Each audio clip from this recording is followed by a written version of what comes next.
हाय friends, नमस्कार, जय Jagannath. Welcome back to my YouTube channel Supriya's cozy corner.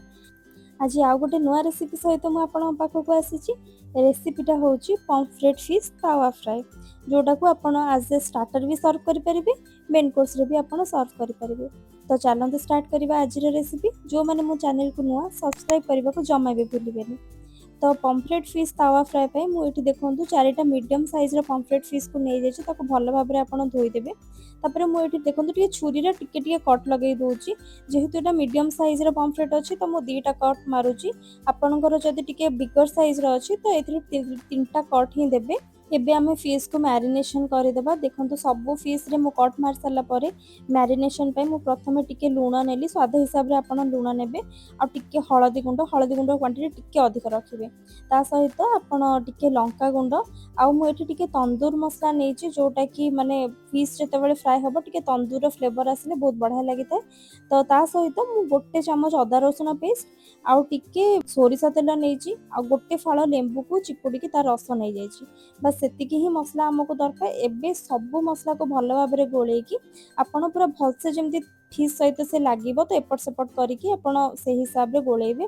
देखंतु मोर एठी सबू माछरे भलसे मसला लगी जाइछि। तो माछ को हम 5 ରୁ 10 मिनिट छाड़देवा मैरिनेशन होगा पाई। सेतिक भितरे मु तावारे टिके सोरष तेल नहीं जाइति, भल से सोरष तेल ताती सारला पर ही आपण फिश को पकेइबे।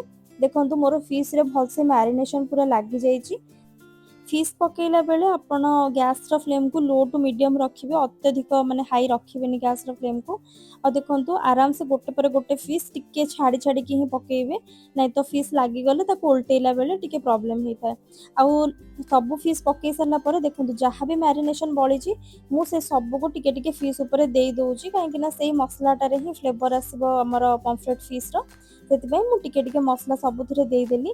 एबे हमें ताको पूरा 5 मिनिट पर्यंत सेम फ्लेम रे ही आपण रखिबे, जमा भी फ्लेम हाई रखिबेनी। 5 मिनिट पर ही आपण गोटे पर गोटे फिश को उल्टेइबे। तो मुझे पूरा 5 मिनिट पर्यंत फिश को सेमिति ही छाड़देली, कौन से घोड़ेबा आपण दरकार नहीं, कहीं घोड़ेले माछ अत्यधिक सीझीजिव, तार फ्लेवर भल आसबनी।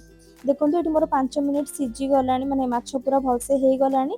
आपड़ जिते बड़े भी उल्टेबे माने एमती स्टील रो किछि स्पैचुला यूज करेंगे, सो दैट माछ टिके इजीली उल्टी जीवो, माने कौन प्रकार तादरे मसला लागबनी तले। देखो मोर बढ़िया से पूरा उल्टी गला।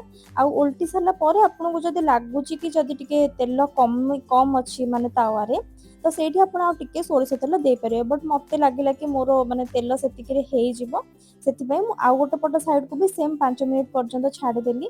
एई फिश तावा फ्राई होबा को मैक्स टू मैक्स आपन को 15 मिनिट ही लागिवो, ताठू अधिक नुह।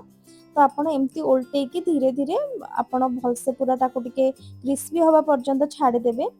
माछ ऊपर मसला देखिए टिके भलसे माने गोल्डन ब्राउन हे आसीबो, तो आपण जानि देबे कि आपणकर माछ हे गला। तो सबु बेले माछ भाजिला बेले गैस रो फ्लेम को लो टू मीडियम ही रखिबे, जम्मा भी हाई करिवेनी, नहीं तो मसला पोड़ी जिवो आ माछ जम्मा भी सिझिबोनी। तो देखंतु मोर एबे माछ 15 मिनिट मते पाखापाखि लागिला, माछ बढ़िया से पूरा हे जाइछि। जेहेतु मो माछरे एठी टिके टिके कट मार देइथिली, तो से मैरिनेशन रो फ्लेवर भी पूरा माछ भितर को पसि जाइछि। आ देखंतु बढ़िया से पूरा माछ हे जाइछि। आपण एटा चाहिए माने आपण घर को जदि गेस्ट आछंती घंटाटे आगु भी मैरिनेट करी रखि देबे। आ 15-20 minute लागिबो Etah max to max हबा पई।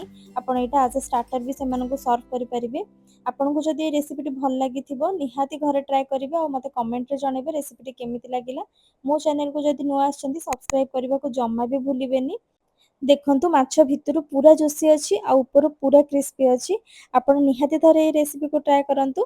मु पुणी थरे आसीबी आ गोटे नुआ रेसिपी सहित। सेति पर्यंत रहिली, नमस्कार, जय जगन्नाथ।